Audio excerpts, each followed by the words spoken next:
Good afternoon, everyone. Welcome. Welcome to the session talking about steps to autonomous operations.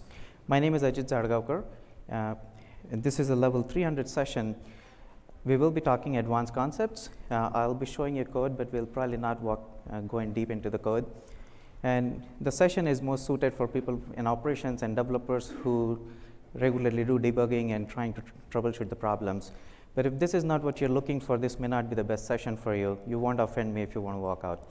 That's not a problem. I have a great customer, Edmunds.com, Stefan Felson, our CIO from there. He'll be joining later part of the session, sharing about how they use, how do they optimize operations. So let's move further. My name is Ajit Zadgaonkar. Like I mentioned, I run the global DevOps practices at Amazon. Before coming to Amazon AWS, I did work at Edmunds where I led all-in migration into cloud. I was managing all of the operations as well. As you see, throughout my career, I really like how to drive operational efficiency, and that gets me going. Whether I'm doing development, I'm building something, I'm doing testing, or I'm looking at operations, my focus has always been around efficiency. And some things that I don't like is alert fatigue when I was managing operations. There are good days and bad days. The bad days basically sweep everything away, and good days don't let you catch up your sleep. So that shouldn't sound very familiar to many of you in operations. So now that we know that's a problem, what can we do? So for the agenda, I want to understand a little bit about what kind of battles we run in operations. And then the concepts about AIOps, how do we get there? And then I want to show you a little demo, some going into the weeds. And I'll bring up Stefan so he can share words of wisdom. So let's understand a little bit before what's happening in the enterprise landscape. Well, I forgot to mention, we will try to end session a couple minutes sooner, maybe about 10 minutes sooner. That way, if you have questions, we can take those. And if you're evicted from the room, we'll stay back outside to take your questions as well. So let's get back here. So at the enterprise level, I think what's happening at the higher level is, if you look at this triangle as a triangle of energy, and the world that we all are coming from is where all of us were spending a lot of energy in maintaining infrastructure. And with introduction of cloud, that has reduced it a little bit, allowing us more room in our triangle to have a lot more energy going into innovation and support. The support, the way we look at it, is anything that requires rework, troubleshooting, war rooms, should be familiar to you all, or reworking on anything. That's all support cost, including other things that you already know. The way we define innovation is any new features, new product lines, new experimentation, and those are the ones that we call as innovations. Now, third triangle is where we are trying to get to. Everyone in the industry, that's where a majority of AWS is. Many of our customers who are doing DevOps really well, they are also in that bucket. The third bucket is where they are able to bootstrap their innovation factory. They are able to bring in agility at scale. They are also able to shrink their go-to-market time, so they are able to reach out to their customers. Not only able to reach out, they're able to reach out faster, better. Many times ahead of customer, they are reaching out to them proactively. And for those three things, that's not the only three things. We all want to do those three things: innovation, agility, and shrinking our go-to-market time for lower cost and higher quality. We don't want to incur risk. Now, as you already see here, what's happening is our support costs are shrinking if you want to be in that bucket. So in today's talk, we are talking about what could be the different strategies where you can reduce your support span by adopting some of the advanced concepts. Organizations that are doing well, number speaks for it. This is a report, Puppet State of DevOps report. Puppet releases every day. And you see their interesting things, that they have 60 times fewer failures, which is interesting. That means they have lower support cost. They also have 21% less unplanned work. That unplanned work is unanticipated defect hitting them, or many of such things, changing priorities. And that is significant. that allows them to have a lot more focus on new work, that is innovation. So I hope that makes the point clear that the reason we are here is how do we in total work together so we don't spend our time and energy chasing defects, chasing alerts, and having a lot of drain on all of us.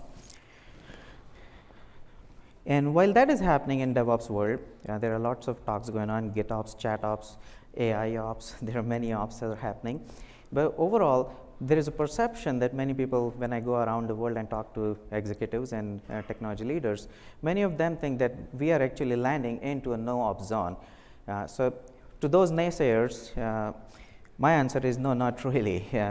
Ops is what we all exist for. We are here to operate a business, and we want to do it very efficiently. Talking about the challenges that we that are very common that we see across the spectrum. Number one is lack of information. How many of you are from operations? And how many of you feel that you have this problem? Quite a few of you. Excellent. So what happens is a very typical scenario, you get hit up with the alert and you try to go in there, you don't have information. You don't know what to act on. And that's the time when you say, oh, I figured out my load balancers were not logging, or my application wasn't logging at the appropriate level. It was set to error, and then I needed something else. Or worst, you try to debug in production. So we have seen all those kind of things as well. Now next is information overload. How many of you have been victimized by this? Only 3, 4? That can't be true. All right, quite a few of you. Excellent. So now this is a reverse problem where you get in there and there are dashboards after dashboards and long dashboards. You're scrolling just to figure out how many haystacks are there and is there a needle at all in there. So that's a very common problem as well. And depending on what tool or technology you're using, you might be just at the mercy of making Solar Search or Elasticsearch or any other search, just trying to figure out. You're trying to figure out what you know already, that it's not in there. Otherwise, you would have already found it. Now, third pattern we see is data correlation. Irrespective of first two, whether you have less data or more data, the problem doesn't get solved even then. Now you're trying to figure out how do I find what's correlated? Out of 400 alerts that you're getting, are they all caused by a single root cause? They all are showing some pattern or something else.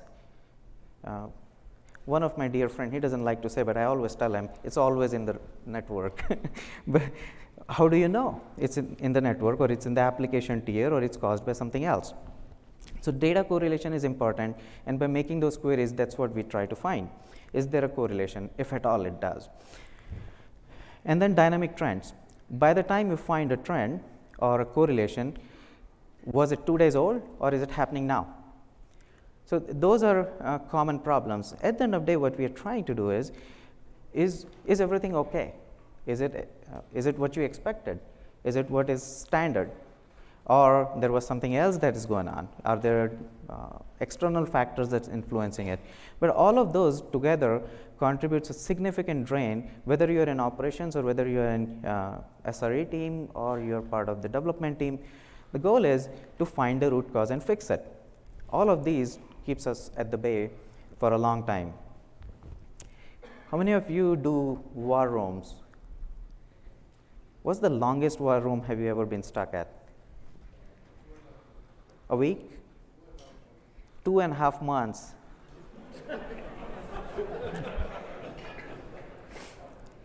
Well, several years ago, we also had that issue. I've been part of the team that we were stuck for weeks, and some issues are sticky. But they are sticky because we either do not have information or we do not have the right information. We are not looking at the right source. And I hope you can correlate all these problems now why these 4 encapsulates most of it. But let's say if we start to do operations better and see how would it change? We would get to the root cause identification faster. That's one of the things that we do very well at Amazon. And there are a bunch of other things that we do. Number one, everything is standardized. What I mean is the architecture is standardized. You must have heard this morning about blueprints that Dr. Werner talked about. When you look at our architecture, first of all, it's well architected. But the way we look at things is there is a blueprint. Our teams invest time in creating blueprints. Once we understand the blueprint, that's a good practice that we want to encourage, that we take it further. The second thing we do very well, and we are proud of it, but we continuously refine that, is guardrails. So guardrails are finding those anti-patterns and creating checks and balances, so make sure that we are secure and safer. But there is a different thing happening in the behind the scene. One is encouraging good behavior and also stopping the bad behavior.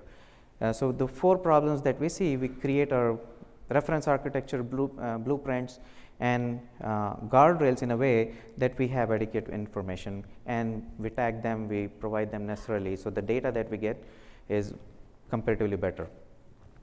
By the way, since we are talking about it, and there are 2 other things to complete the thought. Once we have the blueprints, we have the guardrails in place, we go ahead and create the templates.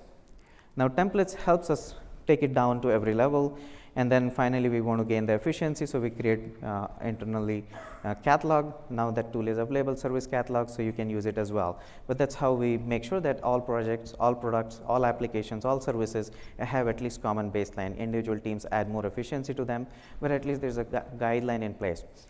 The added advantage where it comes down to root cause identification is, if we are working on a sticky problem, like 2.5 month type of situation, we can seek help from other teams, and everyone knows how we work, how we operate. They have standard set of tools. We can get to the problem much faster. The second is, if you do it well, you will have freedom bought in for yourself from white noise. And what I mean by that is information overload. How do you find where is the haystack? Which one has the needle, which one probably doesn't have the needle? You want to have your probability there, so you're hitting the right things. The third is data correlation map. And there are, of late, there are lots of tools. Many of our APM partners, they do the application visibility. They provide you a nice correlation map. They provide you a lot of information, so it helps you get there faster. But at the end of the day, you're looking for that correlation map that is influencing. You just don't want a static correlation map, and you want to have something that you trust. And then if you're doing all of these things, then you don't wait for alerts to wake you up. You want to go further, a step further, and you might want to have Lambda-based remediation, your own scripts, tools, but ultimately you wake up humans only when there is an action that cannot be automatically recovered or corrected. So in that perfect world, how do we measure our effectiveness? Number one metric in my mind is MTTR. That's mean time to resolution, and I think that also goes back to, how do we find the right needle in the haystack? Unless we find that needle in the haystack sooner, our MTTR is not going to be improved. This second metric is how many proactive actions we took. And how do you measure that? One way is to find out how many times your remediation program is getting invoked, and at least you know there is something right that you're doing about it. But do measure, if you're looking at how to measure effectiveness of operations towards getting to autonomous state. Now, how do we get to that place? So this was the same problem as I mentioned. I was bitten by many of those things. I was frustrated managing a large operations team, and ops sufferer, I really was. I didn't know when I took over operations that's how it would be. But when we talk about innovation and we talk about operations, they don't have to be inversely proportional. They can actually complement each other, and I strongly believe that. And I think there are a couple steps that can help us get our life back. Number one is observability. And when we talk about observability, it's not just logging monitoring, but also going full length. And that's at the core of it, having all the information, logging, monitoring, alerting, notification, remediation, dashboards. You want to look at whole way, so that way you can find something meaningful insights from the data that you have. Otherwise, it's just a data dump. And once you have that, And to have that, you will need a collection where you are going to store long-term trending. That way you can go back and see if there is a slow bleed that's happening over month or quarter over quarter, those type of things. And then you want to find the patterns. That way your teams can automate to the patterns and not respond just to every single alert. They can sit back and find out, oh, these are the patterns that we need to work and automate. That way you're doing some more additional value there. And of course, actions. Lambda is your best friend. How many of you do not know about Lambda? I like that. How many of you are using Lambda for remediations, event-based actions? Quite a few hands. How many of you are using CloudWatch events? Fantastic. So those are the things built in actions that are also helping us move to autonomous operations one by one.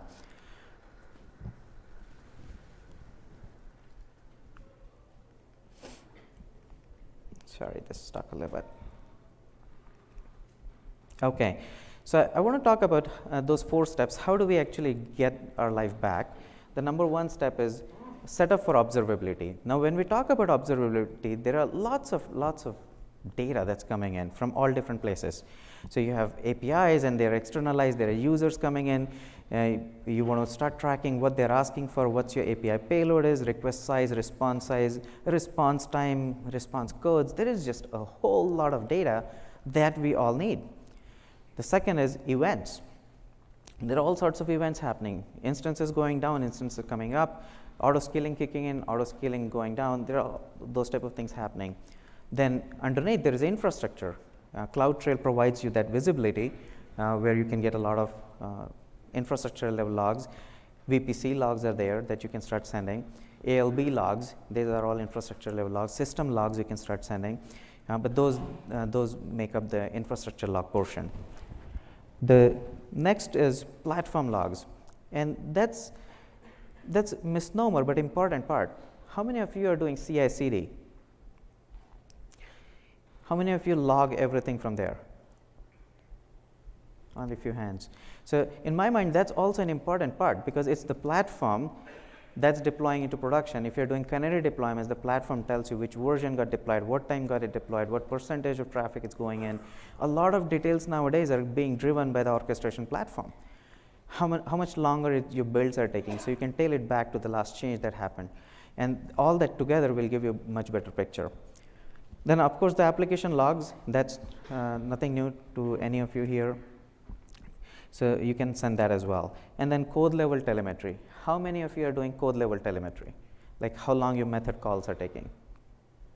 Only a few hands.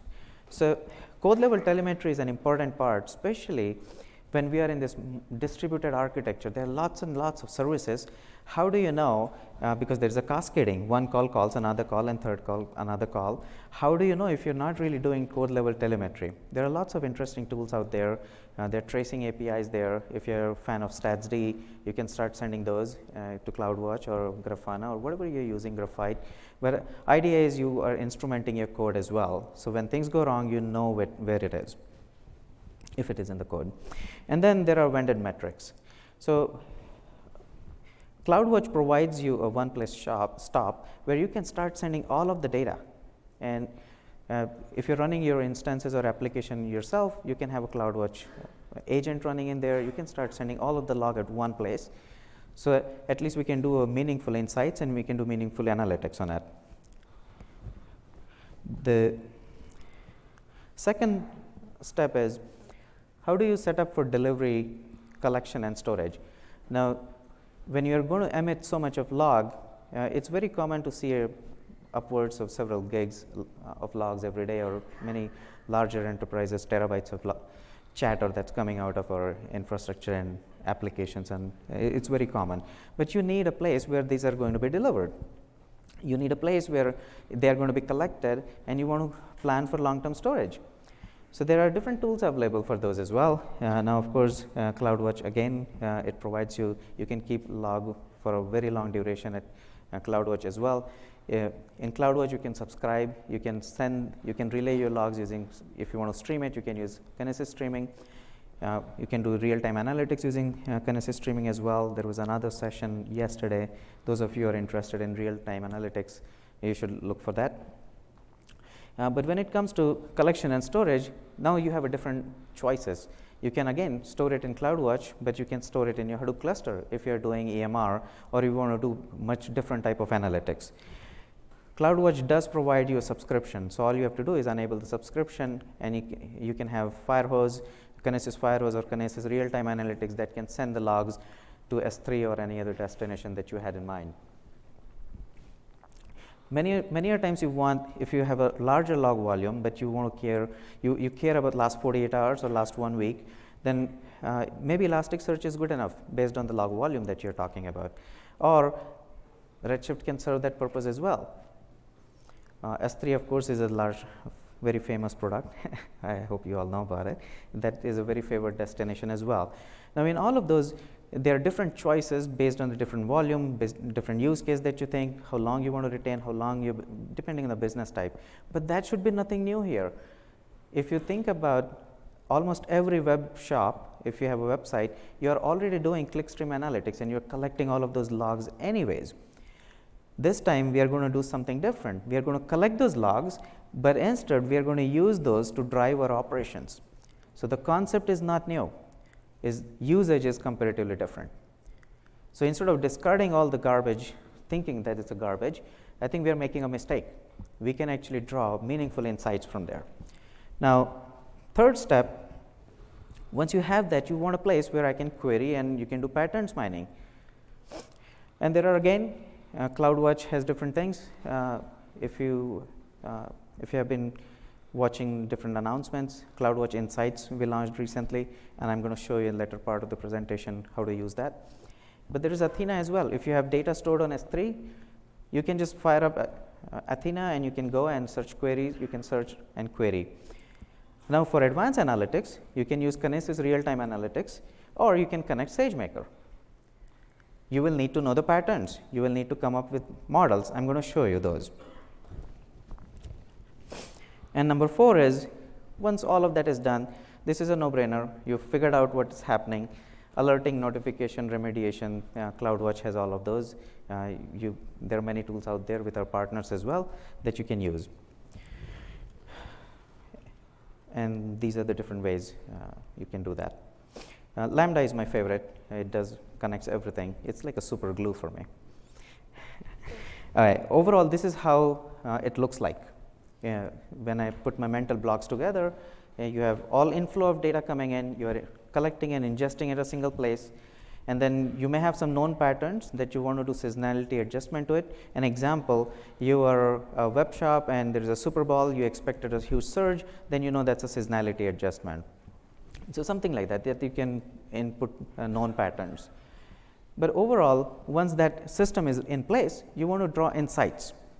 And insights, you want to have very meaningful insights. When we talk about operations, you want 2 things, predictive and preventive.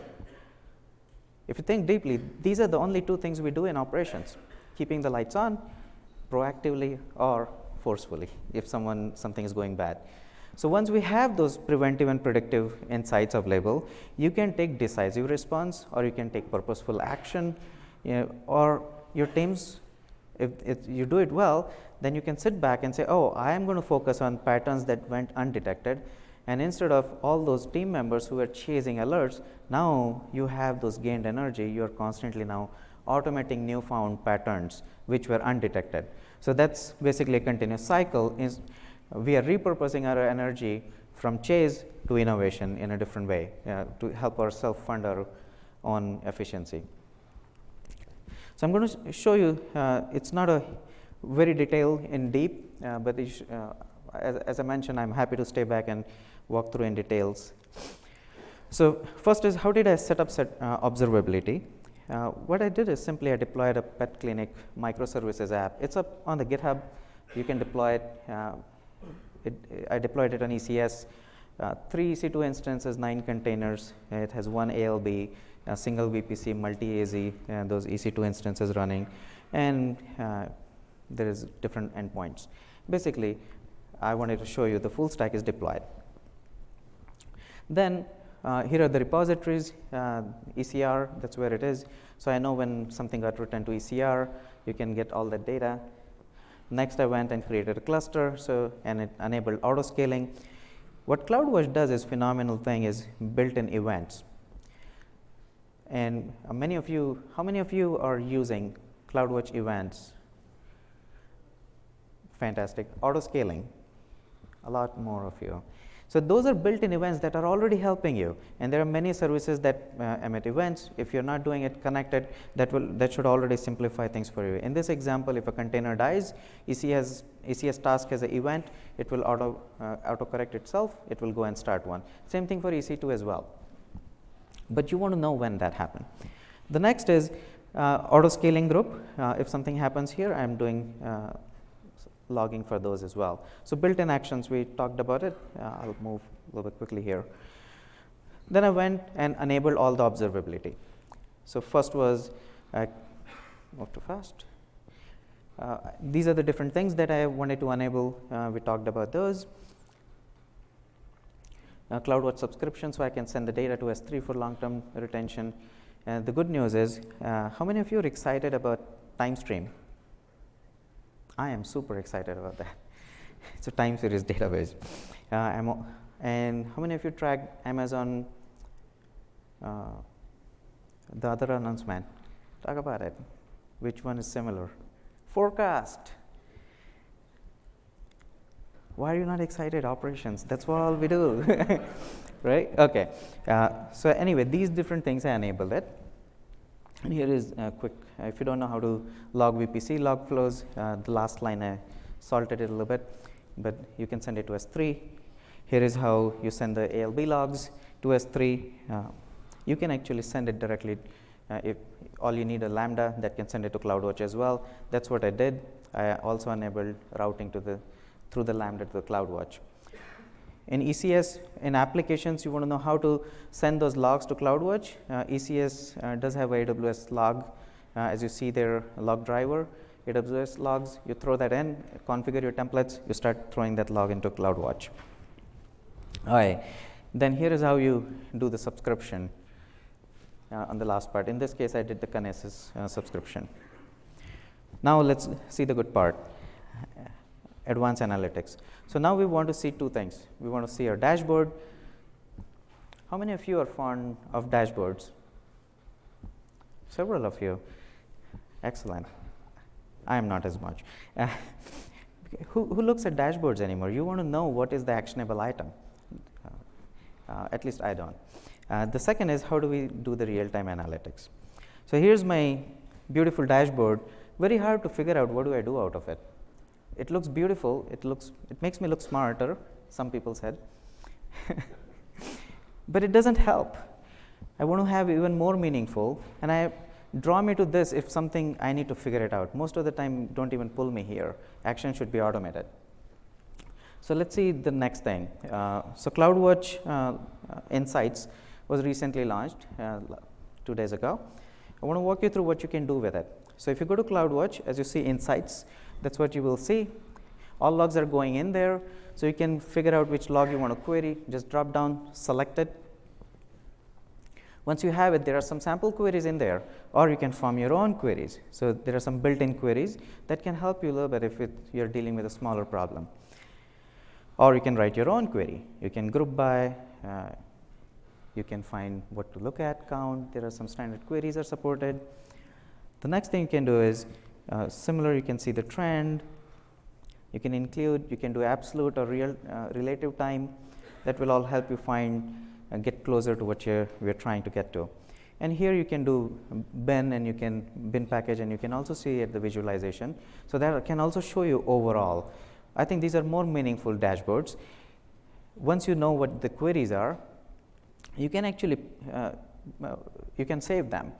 But here is other thing that it does beautifully. When it's reading the logs, it automatically filters out what are the different fields in here.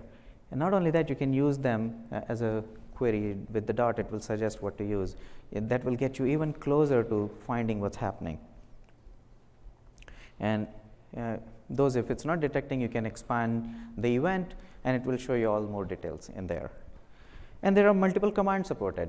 So these are the different commands that you can use in query. You can query on the fields, you can query, you can filter, you can remove things, you can filter them out. You can use stats and math functions. You can sort your results. You can define the limit on response, how many responses you are getting. You can parse things from logs out. A lot of those you can do. Once you do that, you can save it as you can save it to a dashboard, a more meaningful dashboard. Second, you can do you can copy query results. You can send it. Of course, it has a better CloudWatch integration with everything else. It has an API and CLI access. So that will get you again to the next level. So remember, we started our journey 4 steps. We set up all the logging. Second, we did the collection. Third, we are trying to see if we can do some mining, that you're trying to do ad hoc queries and different things. And then we'll see the patterns now. So now let me get to the finding patterns. And here are 3 different things, and there are many things that we can do. And the standard problem, this is nothing specific to operations, but when you're dealing with data, what you want to do is classification. You want to find outliers. You want to group things together. You want to find there is a correlation or not. So these are the things that I will show you. So let me go there. Perfect. So here is a simple notebook that I wrote. In this, for the demo, I kept the data here, but there is no reason why you cannot make a real-time query, a simple one line, and it will fetch everything from CloudWatch in the real time. So in this case, this is an example of all the response time on my website coming through the load balancer. I filtered down on just a couple columns, and I plot a chart. Here are the table that it's reading from, and I want to see correlation. And you see that little image, and I don't know what to make out of it. It's just a scatter plot. Show me if they are correlated. It's pretty meaningless. So instead, I'm using another library, Seaborn. It shows me heat map. So I simply use show me heat map of correlation. And now, beautifully, I know now red ones have the correlation. That's where I can focus. Fantastic. Now, help me show. So this is fantastic, but not so much because it has self-correlation. So I want to remove the self-correlation. So I used, again, a command, and all those code is up here. I'm just calling the functions here. In this case, I simply said remove self-correlation. And as you see here, again, now I saw there are 3 things that correlate, and it matters. So this is at a smaller scale. Now, what happens when you're any enterprise, any standard place, you have 500, 700, and maybe even 2,000 data points, and that's a mess. How do you find that out? What's going on here? So let's see if we can find. So I wrote another notebook. In this case, as you see, all metrics. Again, right before our session start, I downloaded all the data so I can make it here faster. And I plot this map. Beautiful. You can't make out anything. Isn't that our operations life is? Isn't that how you feel when you are thrown up a problem? There are some red dots, and they are the correlation dots. How do you get to them? And you can do that in real time. This is just a query on real-time streaming. So I say the same thing, remove the self-correlation. Half of the mess is gone. Fantastic. Now, I simply say that, hey, and there is a correlation command. If you're using any of the standard data science libraries, this is, by the way, no scientific code here. If you go to Google, you will find it. It's very simple. So I go here and I say, show me all the correlations that have correlations. Don't show me anything that. And I set up a limit here, show me correlation index if it's more than 0.5. So now it's more meaningful, but I have a dial now. As an operations person, I can now go and create 2 dashboards. Show me where the correlation is higher than 0.5, or in this case, show me 0.94. Oh, I found my couple needles in the haystack. I still don't know if it's haystack or the needle, but at least I'm much closer from 700 points or different sources. In this case, I know. So bunch of APIs are going in tandem in your microservices, and you don't know what's impacting. Get all that data. This is what I have here. This is the data from all different microservices that are coming in, and I'm trying to see which one have a correlated heat map, and it's instantly. So instead of creating those dashboards that we saw earlier, I kind of like these ones better. They're more meaningful, and every time something goes on, I can have alerts based on them. I can have correlation map going on all the time. So my teams can focus, I can focus on things that matters on the problem. I'll show you another example for anomaly. So similar one, here I'm just trying to look at what the whole thing is happening. Sorry, give me a second.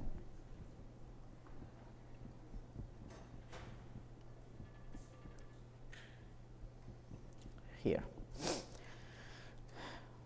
So simple, again, I found the code. You don't have to be data scientist for this, but I wanted to find out how to do anomaly detection, and there are standard models for it. In this case, I selected the model random forest or isolation forest. If you're using SageMaker, by default it's available. If you're using Kinesis Analytics, by default it's available to you. All you have to do is call a method, say create a isolated random cut forest. That's the algorithm model name, you apply to it. What it's trying to do is show where are the outliers. So let's look at the steps to do that.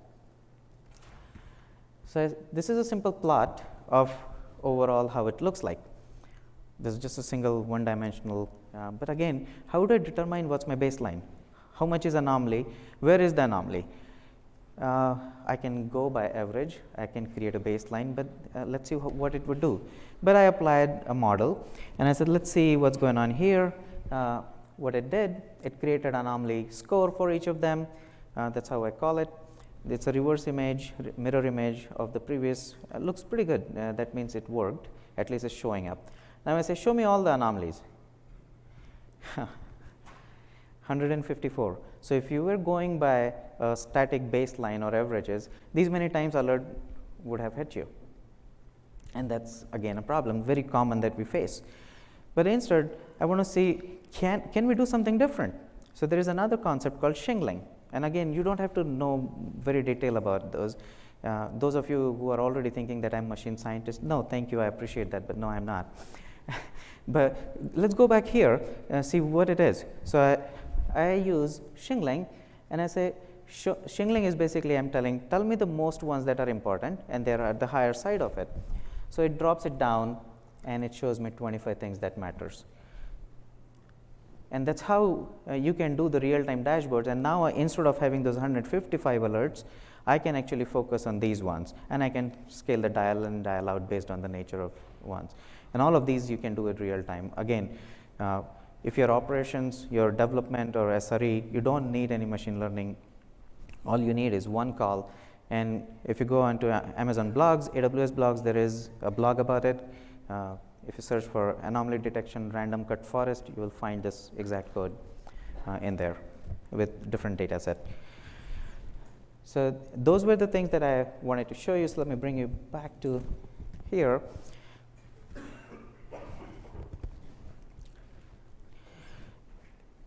So the overall idea is you can take observability with lots of tools and mechanisms that are already in place. And to do that, there are few fundamental things that must be in place. One is track every possible resource, and then alert on services, alert on their availability, make sure that you're tracking the response times, you're capturing, you have some mechanism where you're doing adaptive learning. Now, if you have these models in place, you can actually have machine learning go, you can label the data. When the spike happened, there was a deployment. Next time that happens, your data is learning, and it will automatically tell you, don't worry, I just deployment happened, it will settle down. So you don't get some bad alerts that are meaningless. Then you can socialize those insights. So now when you go back to your dev team, you are going with very concrete information. When you are debugging, that you have information that it's not one place, probably 4 places that I need to look into. And then do track patterns, plan metrics and monitoring. And that's how I think you can convert, instead of running away from operations, you can move AI and you can be a little bit happier. So with that, I'd like to welcome Stefan Felson. We together worked several years when I was at Edmunds. Welcome, Stefan. Yes. Stefan, tell us a little bit about Edmunds.com and what you do there. So for those of you who don't know about Edmunds.com, we're a consumer car shopping and research site. We also provide a huge suite of services to over 10,000 dealer partners, as well as business services to all the auto manufacturers in the world. We have over 18 million visitors who come to our site each month. But I think for the folks in this room, maybe a little deeper description technically about what it takes to deliver the Edmunds experience is that we have hundreds of containerized Java and Node applications that are running in multiple regions in AWS. And we leverage a microservice architecture to provide data and content to those applications at runtime. And in addition to that, we also use a lot of managed services, including serverless like Lambda, as well as other services at runtime, which all kind of makes for a very kind of complex mesh of things that are happening and that can go wrong at any point in time. That already sounds pretty complex. So from the CIO's desk, what are the top dev and operation challenges that you had to overcome to operate your business from many years ago? Well, I think just the sheer complexity, a lot of which you kind of talked about in terms of all the data that is coming that can affect our applications. It's really hard to pinpoint what are the critical set of items that affect applications and our services. And it's important to identify these points because you need it to optimize your service. You need it to kind of identify the service level indicators that that keep your service up, as well as being able to kind of remediate issues and identify what to do. It makes it really hard. It's very difficult, I think, for teams to do this, especially since a lot of these things could change on a daily basis based on usage patterns or things that you might not think will happen through this kind of like very complicated mesh of things that can go wrong. So I remember this couple of years ago when we were still working together, idea of AIOps resonated with you. Why so? And you actually ended up becoming sponsor for that. Well, because I saw that, like, especially with microservice architecture and for all these great services that were being leveraged by dev teams, that it just became a lot more complex. And I noticed that our war rooms, that these issues we couldn't quickly come to what the real issue was. And as we all know, developers, ops folks, we all come with these biases in terms of what we think the root cause is. And that ultimately led to a lot more time, not quite 2.5 months, but like weeks in some cases to really get to where the issue was. And I think that's where kind of machine learning really provided the promise of being able to get at the data, cut through the noise, and really provide that baseline for everyone to kind of start from to like, let's talk about really what's going on here. Let's talk about, and let's take an example that you wanted to talk about. Can you talk about what really happened here? Well, one of the base things that we do that provides a lot of value, that I think that could provide a lot of value initially for teams that you can start off really early, is we do principal component analysis. We use a ML framework called TensorFlow, which I'm sure all of you have heard about.